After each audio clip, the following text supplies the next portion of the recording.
Gnanam paramam dheyam. Knowledge is supreme.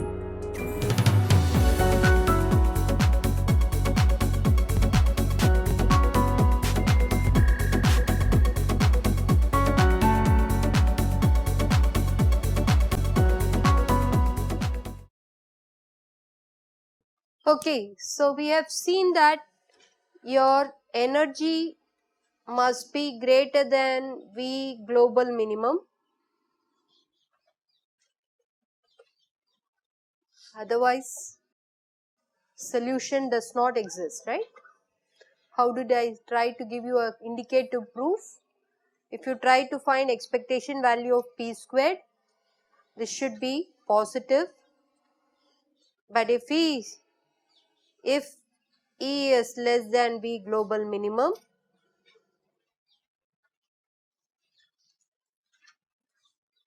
what happens?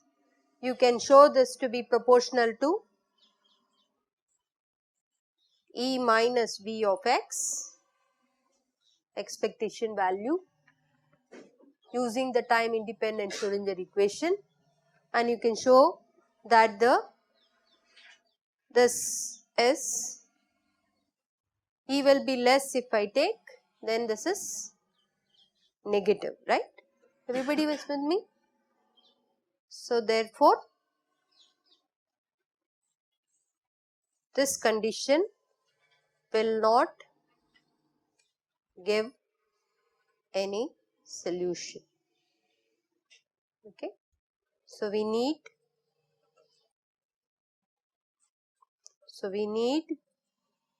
E to be always greater than V global minimum. Locally there could be a minimum, but it should not be the global minimum. Whatever it is, your energy value should be greater than the global minimum. Is that clear? What about the other thing which I said, which is 1D bound states are non-degenerate.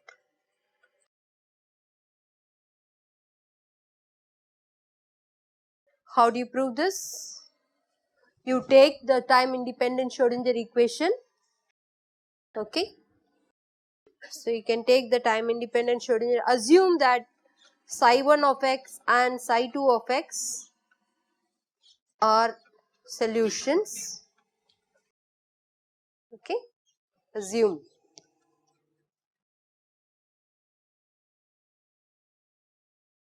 And prove by contradiction. So if they are solutions, then d squared psi 1 by dx squared minus 2m over h cross squared v minus e psi 1 is 0. It's bound state. So we need to take E to be less than V.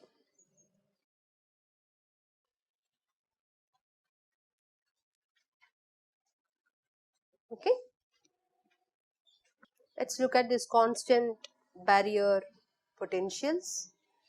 Take the energy to be less than the potential energy of the barrier. Similarly, you can write a similar equation for psi 2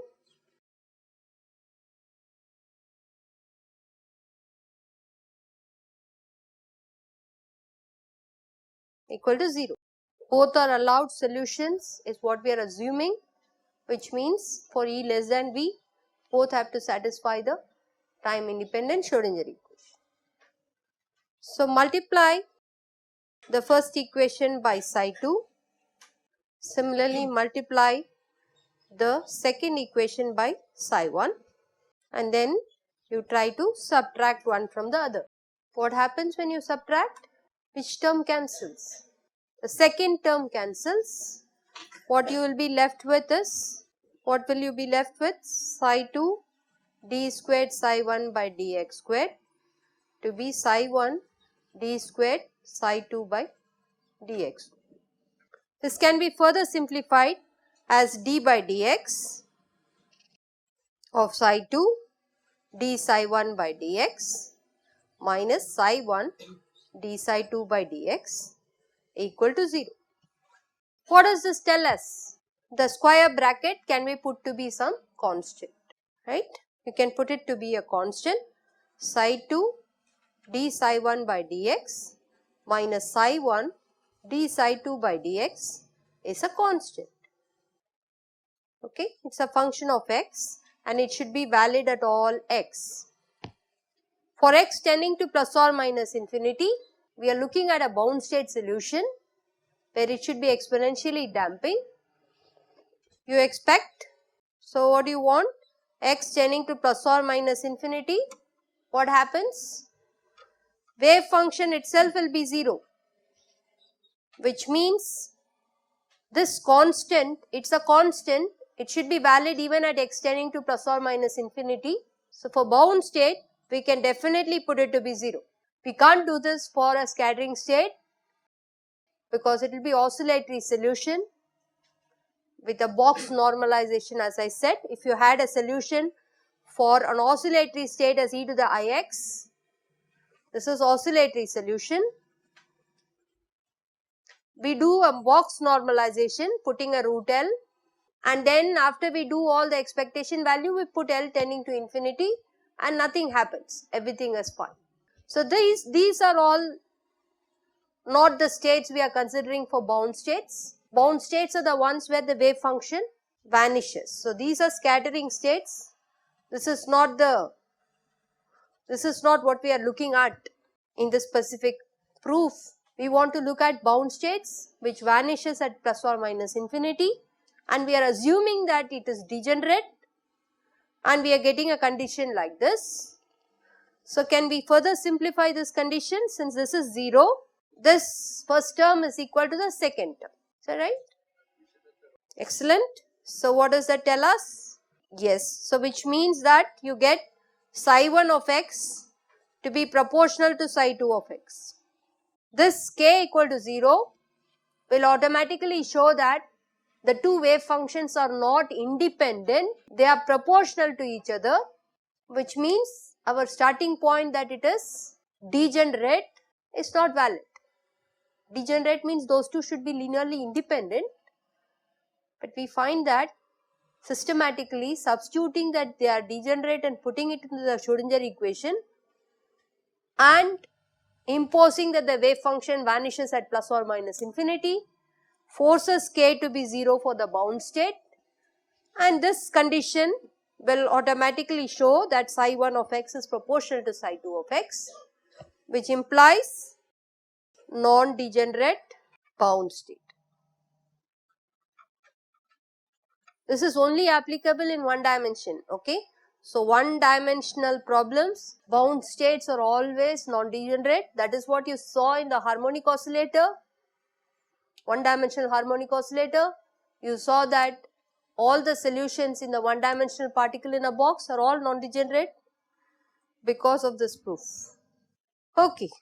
So, the next thing is, once I have tried to take this assumption that the energy of the particle should be greater than the global minimum and the 1D bound states are always non-degenerate, we can look at symmetric potentials and prove that the solutions have to be either even solutions or odd solutions. So, that is the next thing.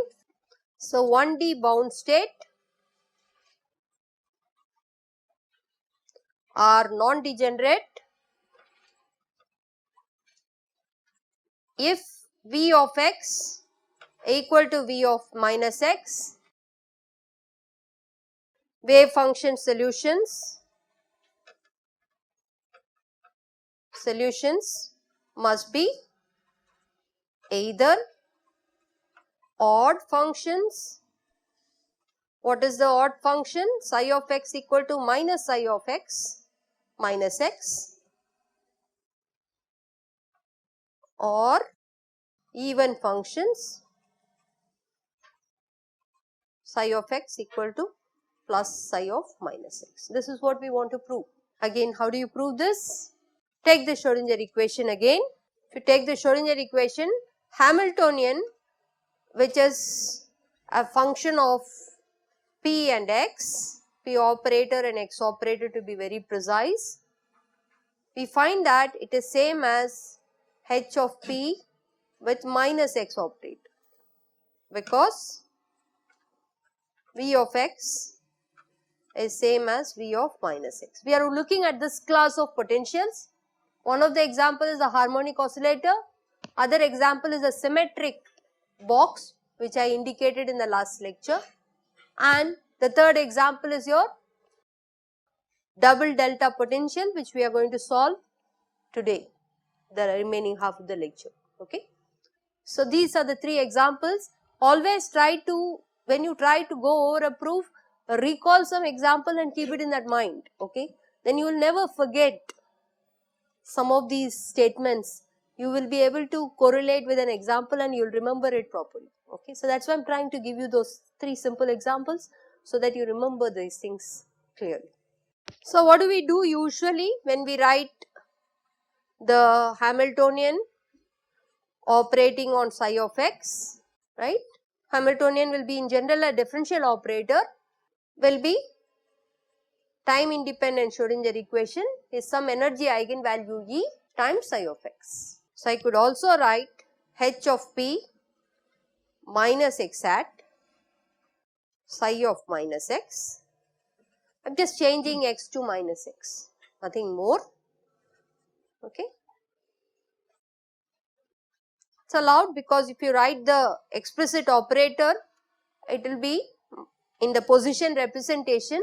We find that the potential has this property, so we can write it in this fashion where the energy eigenvalue is independent. It does not care about which position you are looking. So what is this? So this equation is nothing but, because of this property, this is nothing but the same Hamiltonian operator on psi of minus x is E of psi of minus x. Okay, you all agree? So this equation, by using this property, I can try to write it as this. So what does this tell you? Psi of x is a solution, psi of minus x is also a solution. Okay, psi of x and psi of minus x are solutions of Schrodinger equation, time independent Schrodinger equation. But they are all, we are looking at bound state problems, which means psi of x and psi of minus x cannot be linearly independent, right?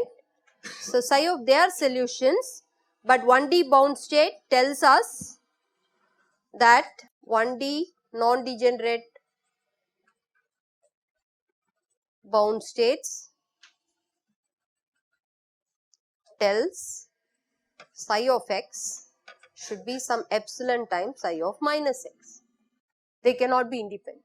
X is a dummy variable, you can call x as minus x. If you do that, psi of minus x is epsilon times psi of plus x. So you can substitute twice. Instead of psi of x, you can substitute the above equation.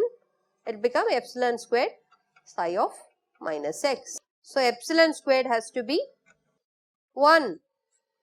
So which implies epsilon has to be plus or minus 1. So the epsilon is plus or minus 1. The plus 1 will correspond to is even psi of x, and the minus 1 will correspond to as odd. So I didn't do anything. I am only assuming that we are looking at bound state solutions for symmetric potentials. Looking at the time independent Schrodinger equation, you find both are allowed solution. Psi of x is an allowed solution, psi of minus x is an allowed solution, but 1D bound states have to be non-degenerate, which means they should be proportional, and then the proportionality constant epsilon squared has to satisfy a constraint which is 1. So the only solution possible are odd solutions and even solutions.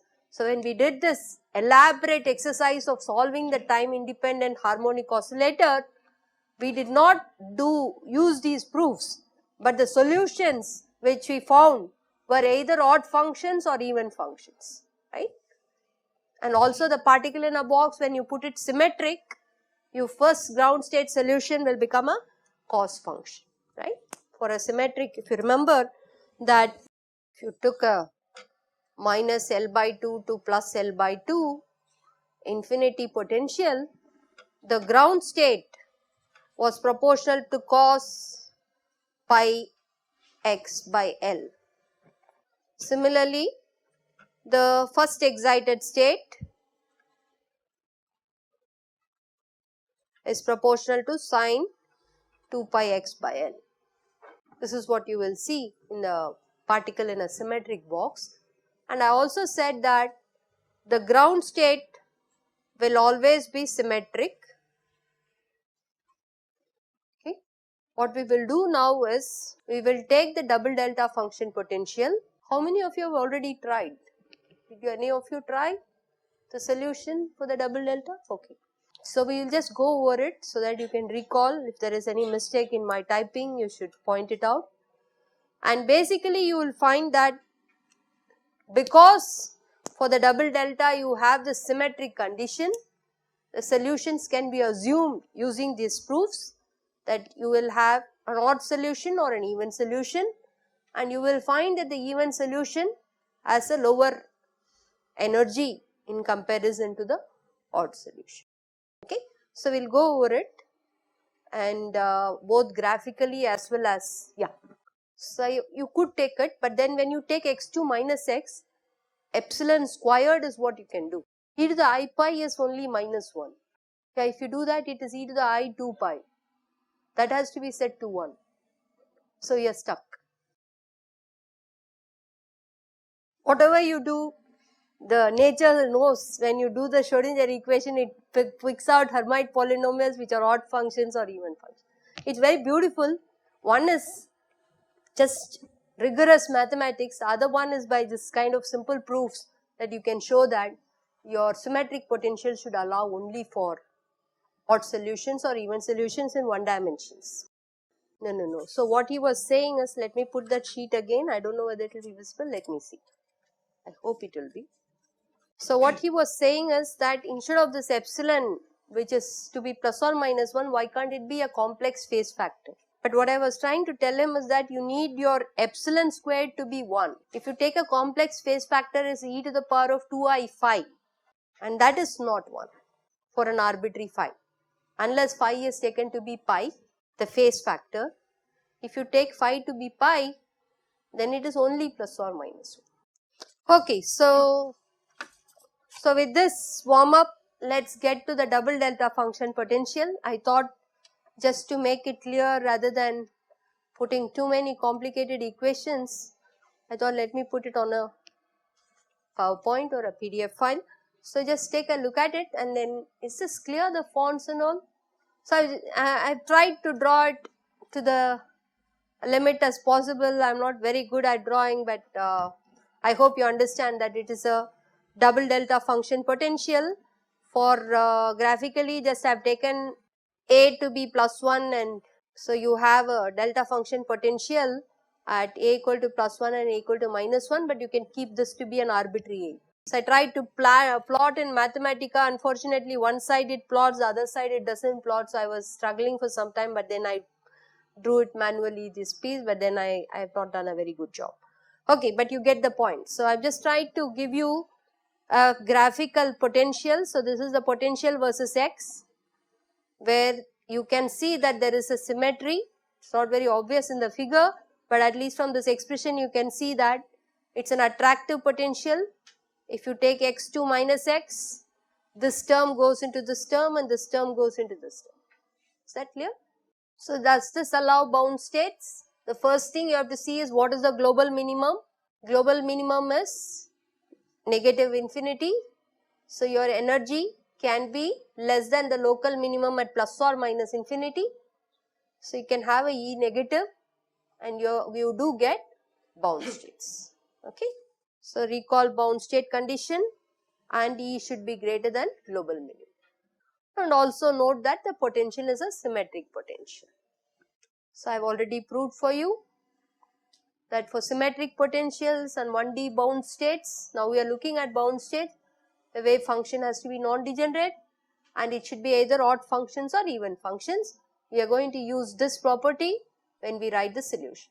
Now we are not going to write blindly solutions, now we are going to incorporate this fact. Okay, so the bound state condition will be energy should be less than 0 because at plus or minus infinity the energy is, the potential is 0. So you can have an even solution. You can split this into a regime, region 1, region 2 and region 3. And region 2 you can have this cos hyperbolic, not a linear combination of e to the alpha x and b to the alpha x, because this should be a symmetric even function. And similarly for region 1 and region 3, mod x is greater than a, you will have a symmetric function. The same b will appear in region 1 and region 3. So you don't need to put a b e to the power of minus alpha x and c e to the power of minus alpha x. This is all I am trying to say. That's what you would have done. Now you can simplify it and say that the symmetric potential will allow this. Okay. Alpha, of course, you all know it will be, E is negative, so alpha is positive, and this is the definition of alpha. So what is the next thing?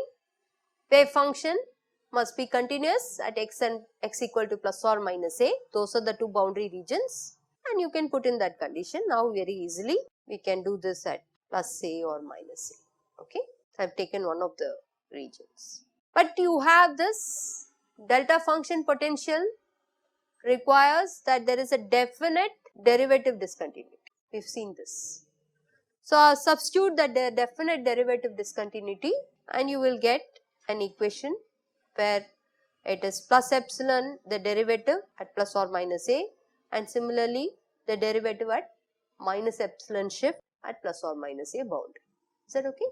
So you can simplify this in this even solution which I have given. So you get a condition from the derivative discontinuity, an equation. What is our aim? Our aim is to determine energy for the bound state or alpha. Alpha is a function of that energy. Alpha is positive and energy is negative. So what next? You divide 1 by 2, right? Then you get a simplified form from which is it easy to determine alpha? You have done some similar problems in your assignment sheet where you don't really get a explicit analytic solution for alpha, right, from this expression, but you can start getting the trend. Take alpha in comparison to the width a, the position of the delta function, whether it's small, whether it's big, and we can get some kind of a trend.